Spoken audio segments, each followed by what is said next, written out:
ব্রিজের ওপর দিয়ে একটা ট্রেন চলে যাওয়ার শব্দে আকস্মিক আঘাতে ঘুম ভেঙে যাওয়ার মতো একটা বেদনাদায়ক চেতনা কিছুক্ষণের জন্য নদের চাঁদকে দিশেহারা করে রাখে। সে অতি কষ্টে উঠে দাঁড়ায়। ক্রমে ক্রমে দিনের স্তিমিত আলো মিলিয়ে গিয়ে এখন চারিদিক অন্ধকার।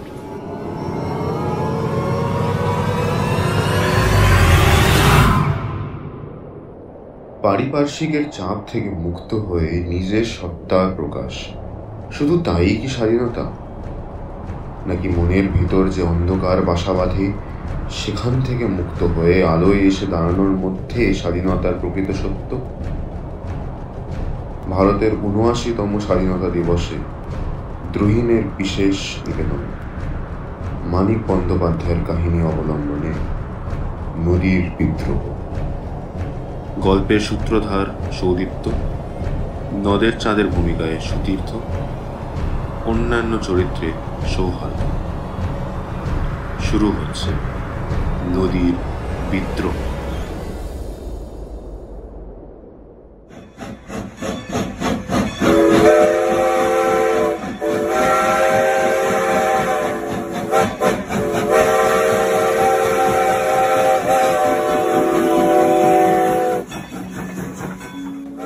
৪:৪৫ প্যাসেঞ্জার ট্রেনটিকে রওনা করিয়ে দিয়ে নদের চাঁদ নতুন সহকারীকে ডাকে। আমি চললাম হে। আজ্ঞে হ্যাঁ। আর বৃষ্টি হবে না, কি বল? আজ্ঞে না। মাথার ওপরে মেঘাচ্ছন্ন আকাশ, সেদিকে এতক্ষণ চেয়েছিল সেই সহকারী। চারিদিকে জলে জলময় পৃথিবী, সেদিকে তাকিয়ে কিছুটা আতঙ্কই সহকারীর চোখে।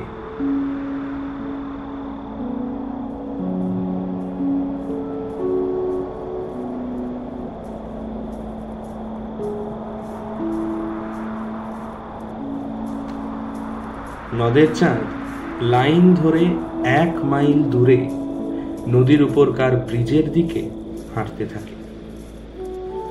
৫ দিন অবিরত বৃষ্টি হয়ে আজ এই বিকেলের দিকে বর্ষণ থেমেছে। ৫ দিন নদীকে দেখা হয়নি। নদের চাঁদ ছেলে মানুষের মতো ঔৎসুক্য বোধ করতে থাকে। আকাশে যেমন মেঘ করে আছে, হয়তো আবার কিছুক্ষণের মধ্যেই প্রবল ধারায় বৃষ্টি নামবে। ব্রিজের এক পাশে আজ চুপচাপ বসে কিছুক্ষণ নদীকে না দেখতে পেলে সে হয়তো মরেই যাবে। ৫ দিনের আকাশ ভাঙা বৃষ্টি না জানি নদীকে আজ কি অপরূপ রূপ দিয়েছে।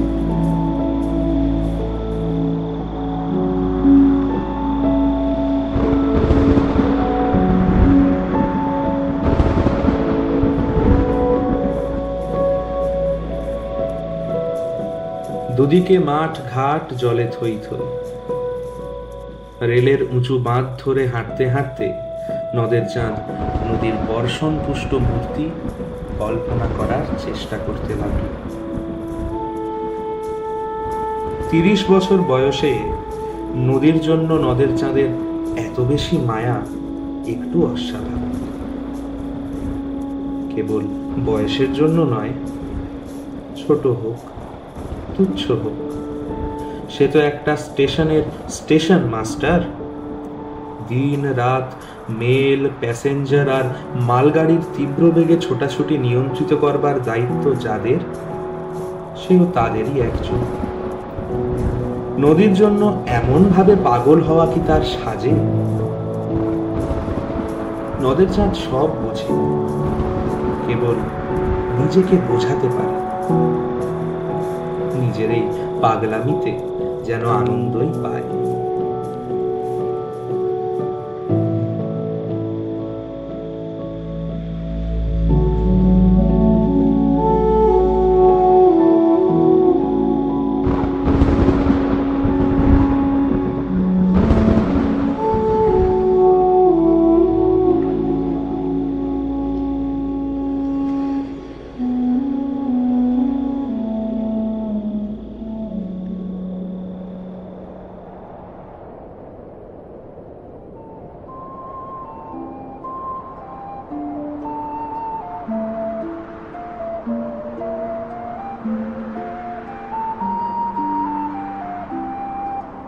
অস্বাভাবিক হোক, নদীকে এভাবে ভালোবাসার একটা কৈফিয়ত নদের চাঁদ দিতে পারে। নদীর ধারে তার জন্ম হয়েছে, নদীর ধারে সে মানুষ হয়েছে, চিরদিন সে নদীকে ভালোবেসেছে। দেশের নদীটি তার হয়তো এই নদীর মতো এত বড় ছিল না, কিন্তু শৈশবে, কৈশোরে আর প্রথম যৌবনে বড় ছোটর হিসেব আর কে করে? নদের চাঁদের মনে পড়ে তার বয়স কত হবে, আর 7-8-এর বেশি নয়। দুপুরে খাওয়া দাওয়ার পরে রোজ সে চলে যেত নদীর ধারে। চাঁদ, এই চাঁদ, আরে আয় রে, তাড়াতাড়ি আয়, কি করছিস এত? ওহ, পাড়ার কোন এক মাতব্বর গোছের ছেলে ওকে দেখে শুধু। ও, তুই তো আবার নদীর ওখানে গিয়ে কি সব করে বেড়াস? কি করিস কি এত ওখানে? হ্যাঁ, আছেটা কি ওদিকে? যত সব। তাদের কি আর বলে বোঝানো যায়? নদীর সে রূপ, তার পাড়ের গাছপালা তার কত প্রিয়। তাও সে বন্ধুদের সামনে মান বাঁচাতে বলে, মানে আসলে হ্যাঁ হ্যাঁ হ্যাঁ, মা বলল ওদিকে নাকি কলমি শাক উঠেছে, তাই তুলে আনতে যাচ্ছি। কিছু একটা বলে ওদের অবিশ্বাস ভরা চোখ বাঁচিয়ে ছুটে চলে যেত সে। দেশের সেই ক্ষীণ স্রোতা নির্জীব নদীটি অসুস্থ দুর্বল আত্মীয়ার মতোই তার মমতা পেয়েছিল। বড় হয়েও একবার অনাবৃষ্টির বছরে নদীর ক্ষীণ স্রোতধারা দেখে সে প্রায় কেঁদেই ফেলে। দুরারোগ্য রোগে ভুগতে ভুগতে কাছের কেউ মৃত্যুমুখে ঢলে পড়ার উপক্রম করলে মানুষ যেমন কাঁদে।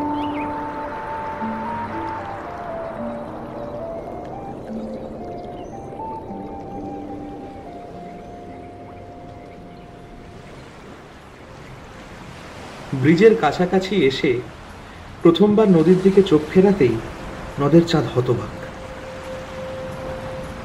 এই সেদিনও তো এমন ছিল না। ঘোলাটে জলস্রোত, চঞ্চল উচ্ছল, প্রাণ স্পন্দনে পূর্ণ। কিন্তু কিন্তু আজ কেমন রূপ তোমার? আজ যেন সেই নদী ক্ষেপে গিয়েছে।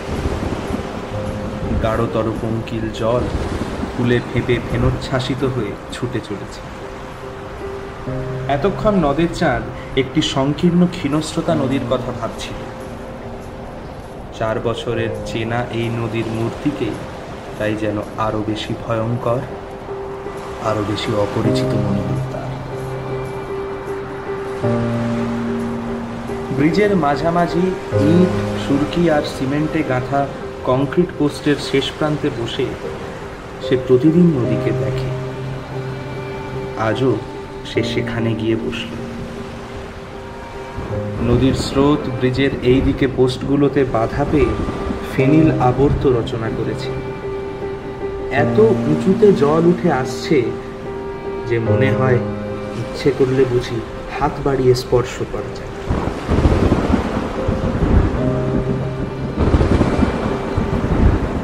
পকেট থেকে একটা পুরনো চিঠি বের করে সে স্রোতের মধ্যে ছুঁড়ে দিল। চোখের পলকে কোথায় যে অদৃশ্য হয়ে গেল চিঠিখানা। উন্মত্ততার জন্য সেই প্রবল জলপ্রবাহ আজ তার কাছে আরো বেশি জীবন্ত। তার সাথে খেলায় যোগ দিয়ে চিঠিখানা যেন তাড়াতাড়ি লুকিয়ে ফেলেছে।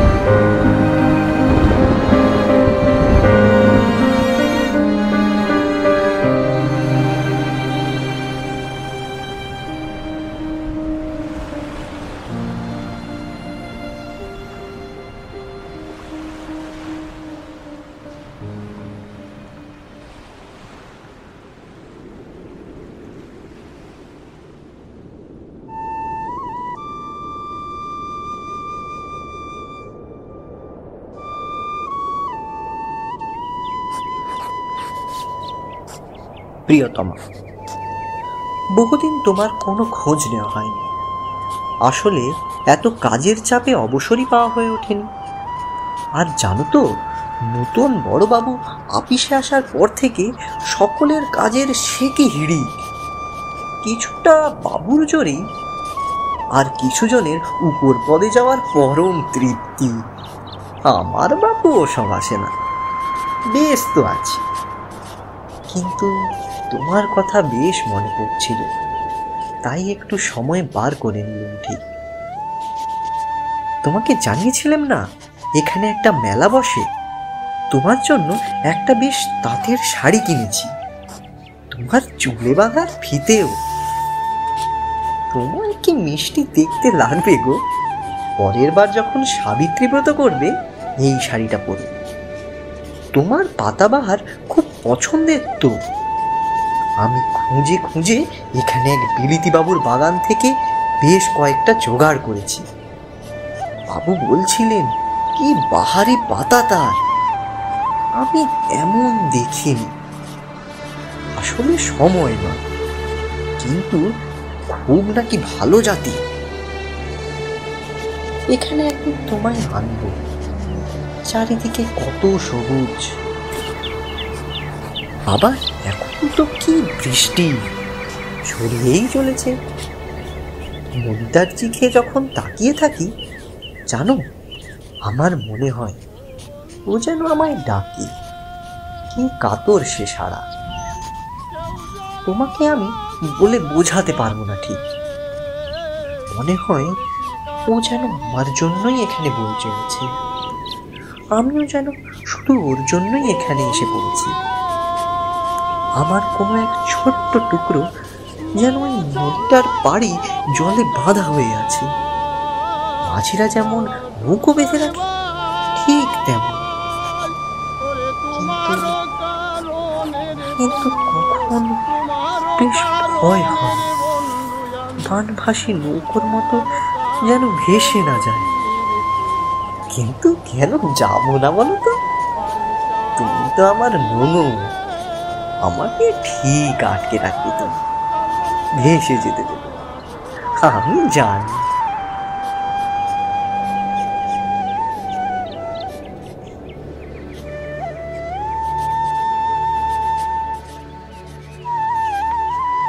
আরো কত এদিকের ওদিকের খবর। দুদিন ধরে বাইরের অবিশ্রান্ত বর্ষণের সাথে সুর মিলিয়ে নদের চাঁদ বউকে প্রাণপণে একখানা 5 পৃষ্ঠা ব্যাপী প্রেম ও বিরহ বেদনাপূর্ণ চিঠি লিখেছিল। চিঠি পকেটেই ছিল, একটু মমতা বোধ করলেও বটে, কিন্তু নদীর সাথে খেলা করার লোকটা সামলাতে পারল না।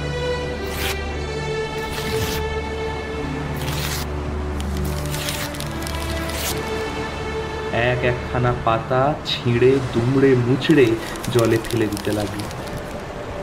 স্ত্রীর প্রতি প্রেম নিজের রূপ বদলে গুড়োতর হয়ে ঝরা পাতার মতো বয়ে চলে নদের চাঁদের অদৃষ্টের দিকে। দিশাহীন জলপ্রবাহ কে জানে তাকে কোথায় নিয়ে যায়। ভেতরে ভেতরে নদীর চাঁদে কি ঝরে পড়ছে সেই পাতার মতো। সেও কি ফুরিয়ে গেল সেই জলস্রোতে?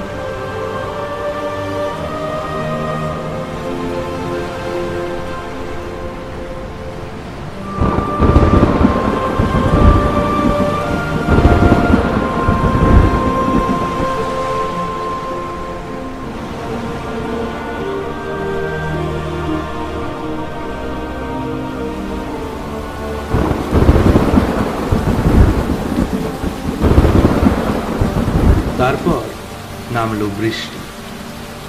সে কি মুষলধারায় বৃষ্টি! ঘণ্টা 3 বিশ্রাম করে মেঘের যেন নতুন শক্তি সঞ্চিত হয়েছে। নদের চাঁদ বসে বসে ভিজতে লাগলো, উঠল না।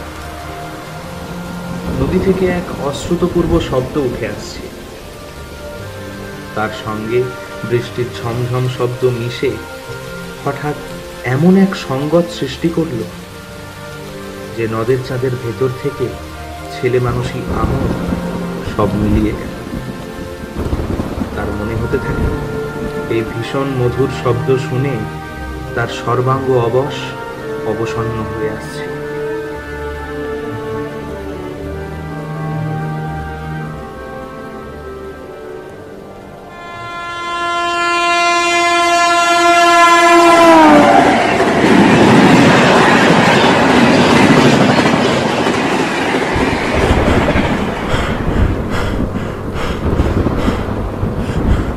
ব্রিজের উপর দিয়ে একটা ট্রেন চলে যাওয়ার শব্দে আকস্মিক আঘাতে ঘুম ভেঙে যাওয়ার মতো একটা বেদনাদায়ক চেতনা কিছুক্ষণের জন্য নদের চাঁদকে দিশেহারা করে রাখে।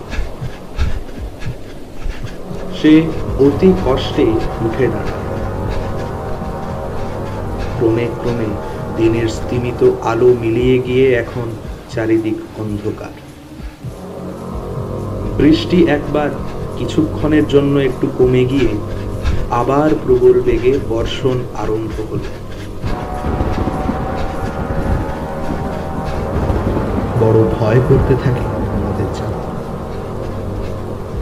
হঠাৎ তার মনে হয়েছে রোষে ক্ষোভে উন্মত্ত এই নদীর আর্তনাদী জলরাশির কয়েক হাত উঁচুতে এমন নিশ্চিন্ত মনে এতক্ষণ বসে থাকা তার উচিত হয়নি।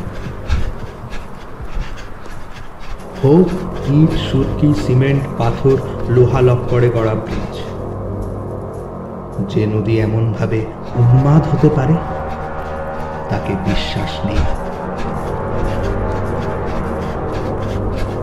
অন্ধকারে অতি সাবধানে লাইন ধরে হাঁটতে হাঁটতে নদের চাঁদ স্টেশনের দিকে ফিরে চলে। নদীর বিদ্রোহের কারণ সে বুঝতে পেরেছে। ব্রিজটা ভেঙে ভাসিয়ে নিয়ে দুপাশে মানুষের হাতে গড়া বাঁধ চুরমার করে সে স্বাভাবিক গতিতে বয়ে যাওয়ার পথ করে নিতে চায়, কিন্তু পারবে কি? পারলেও মানুষ কি তাকে রেহাই দেবে? আজ যে ব্রিজ আর বাঁধ সে ভেঙে ফেলবে, কাল আবার মানুষ সেই ব্রিজ আর বাঁধ কি গড়ে তুলবে না? তারপরে গভীর প্রশস্ত জলপূর্ণ নদীর তার দেশের সেই ক্ষীণস্রোতা নদীতে পরিণত হতে না জানি মোটে আর কতদিন লাগবে।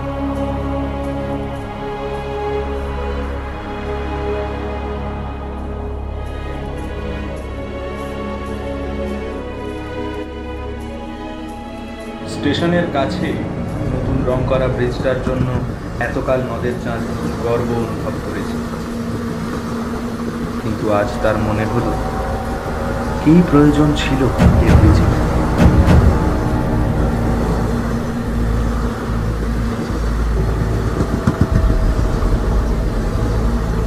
বোধহয় এই প্রশ্নের জবাব দেওয়ার জন্যই পেছন হতে 7 নম্বর ডাউন প্যাসেঞ্জার নদের চাঁদকে পিষে দিয়ে চলে গেল ছোট স্টেশনটির দিকে। নদের চাঁদ 4 বছর যেখানে স্টেশন মাস্টারি করেছে এবং বন্দি নদীকে ভালোবেসেছে।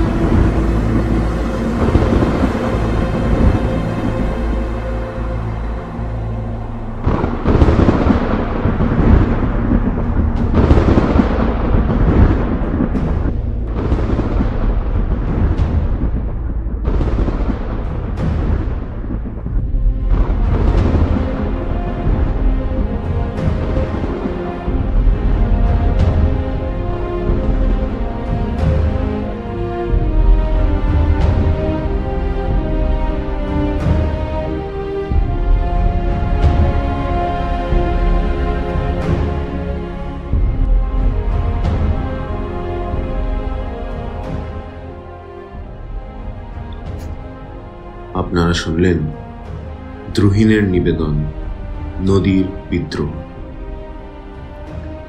এই কাহিনীকে নাট্যরূপ দিয়েছে সৌহার্দ্য।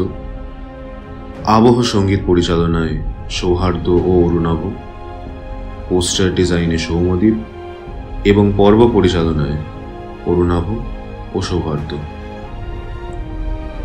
কেমন লাগলো আমাদের অবশ্যই কমেন্ট করে জানাবেন, এবং ভালো লেগে থাকলে লাইক দিয়ে যেতে ভুলবেন না।